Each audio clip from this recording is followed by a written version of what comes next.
Alright, what's going on everybody? Welcome back, dudes. Now today we're talking about some Remnant 2 and I finally beat the game. Yes, I know the game hasn't came out yet, but I had early access and we beat the game. The game was pretty dope, man. Some of these boss battles are insane, but that being said, I wrote down a whole bunch of notes, during my playtime, and I figured before I jump in and start making builds, I will share everything with the homies. So that being said, first things first, tip number one, and these are not going to be in a particular order because I do think that all of these are pretty valuable, and I'm also not going to be showing any type of spoilers. Everything here is pretty much going to be from the like your main base of operations. There may be some random background footage, but there'll be no spoilers here, so you don't got to worry about that. But yeah, dude, getting on. Tip number one, stamina management is going to keep you alive more times than not. Now, stamina bar seems pretty simple. It's just a stamina bar. You use actions, the bar goes down. But there is a little bit of nuance to actually mastering stamina. Now, of course, when you're outside of combat, you got infinite stamina. You can do as many actions as you want to. It won't go down. But the second you enter combat,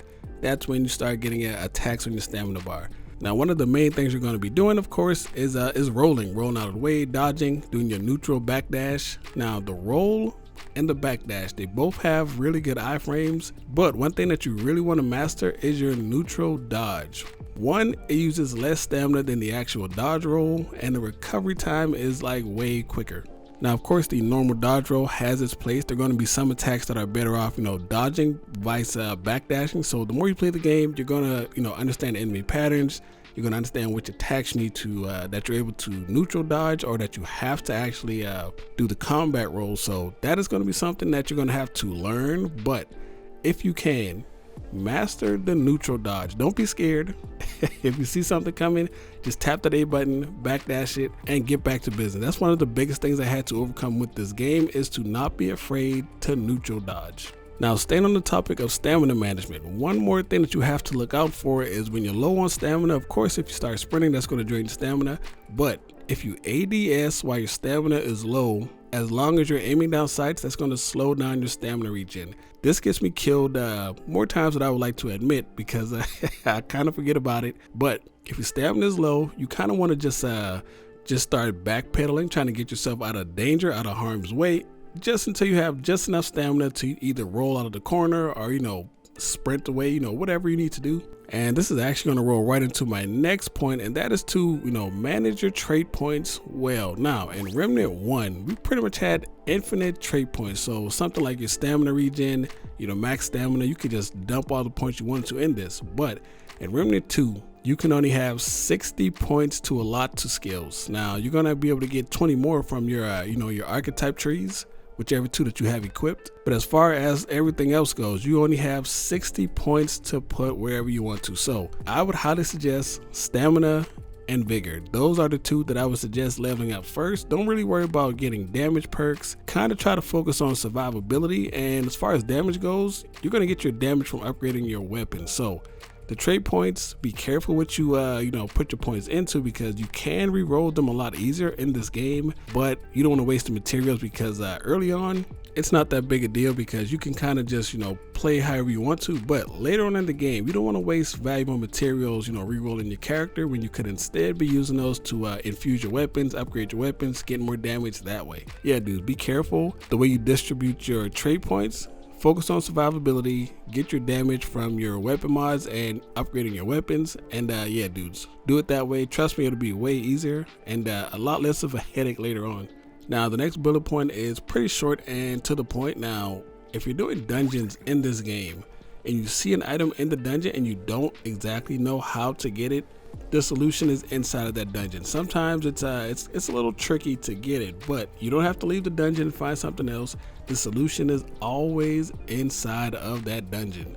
100%. I have never, had to leave a dungeon to figure out a puzzle, even though there's been some times where I've been inside of a dungeon for like almost 2 hours trying to figure out how to get that item. I figured it out. The solution is always in there. So if you're ever stuck, just know that the answers are usually right around the corner or right off a ledge or something like that.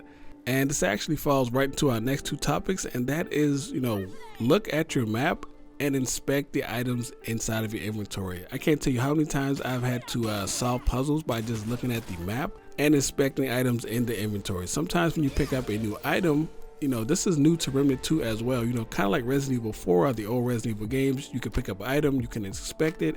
There'll be like a secret on the item or whatever. There are a lot of those items inside of Remnant 2. So, you know, whenever you pick up something new that's a quest item, inspect it. Sometimes it's nothing.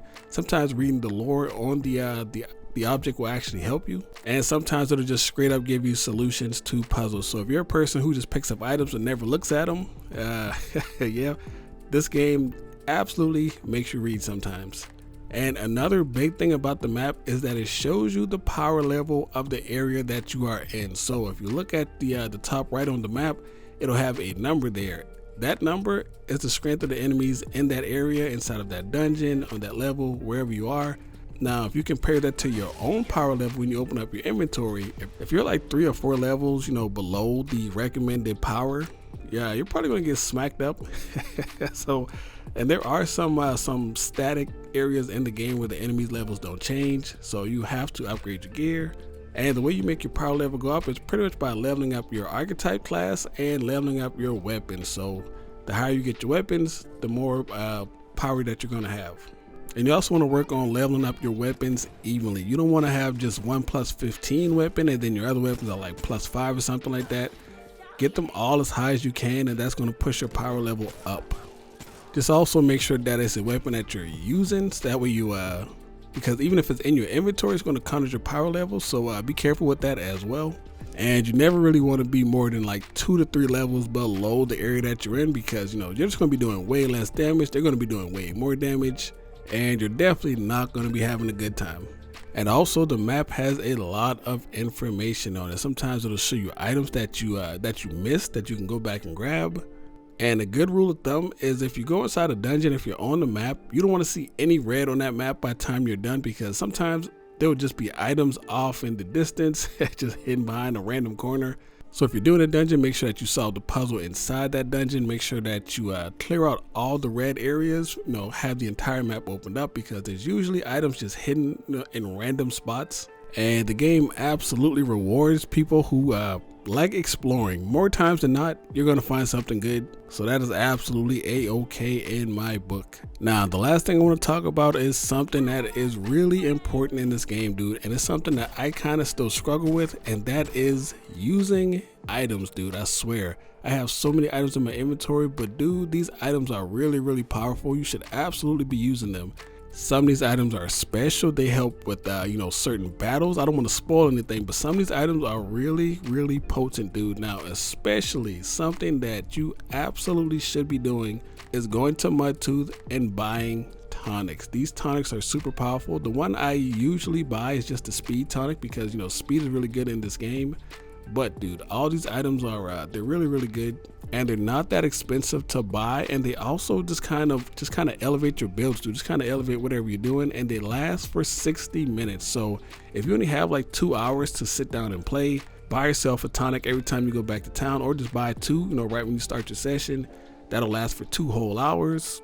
And the benefits of using these tonics from Mudtooth, dude, I can't even explain how many boss battles I actually had to clutch. I was actually able to clutch just from coming back and buying tonics, you know, mainly the speed one. The speed one seems to be really, really good. And I won't lie, I actually haven't used any of the other tonics besides the speed one, but I've also only been running one particular build. But even still, as far as the other items go, like the throwable items, some of these things are really, really powerful, dude, and they're not that expensive to grab, so we should absolutely be using these. This is something I gotta work on, because for sure, dude, these things are really, really good. And I think the longer the game is out, the more people are just gonna have, you know, all of these items inside their inventory at all times. Now, the kicker is you can only have one of these elixirs equipped at one time. Not equipped, you can only have one of them active.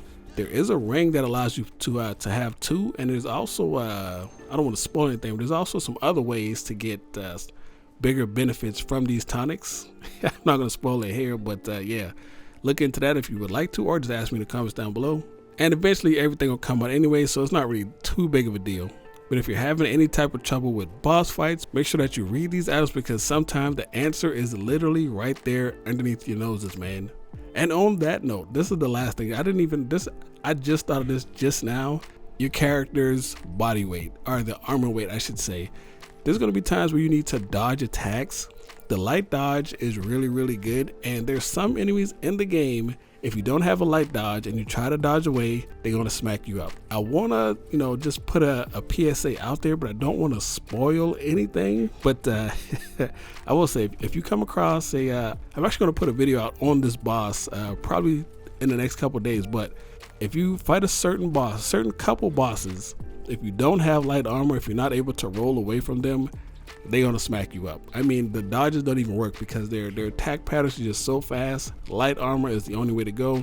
Light armor and extra speed. But yeah, dudes, that is all I want to say on that one. I don't want to spoil anything, and I think that's all the tips I got here. Yep, that is all I got on my list. Oh no, I lied. I got one more thing on my list. NPCs. If you find an NPC and he wants to tell you a story, listen to the story. Doesn't matter how long it takes. You can skip all the dialogue. If an NPC in this game wants to tell you a story, listen to them, especially if they have the option to come back later and listen to the rest of the story. That's just a wink wink. Listen to what he has to say.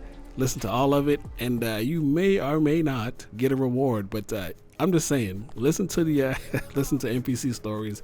You won't regret it, and I think that is it. Yep, that was the last thing I had on the list, dude. So yeah, dude, that's gonna be it for today's video, man. Hope you guys enjoyed it. Hope you guys find some helpful tips and tricks from just from my experience, my playtime, my first playthrough of many. But absolutely gonna beat this game probably like 4 or 5 times, dude. But yeah, dudes, I'm gonna get up out of here. Hope you guys have a good one. If you enjoyed the video, please leave a like, comment, subscribe, all that shenanigans down below. And yeah, dudes, I'll catch you guys next time, man. Peace.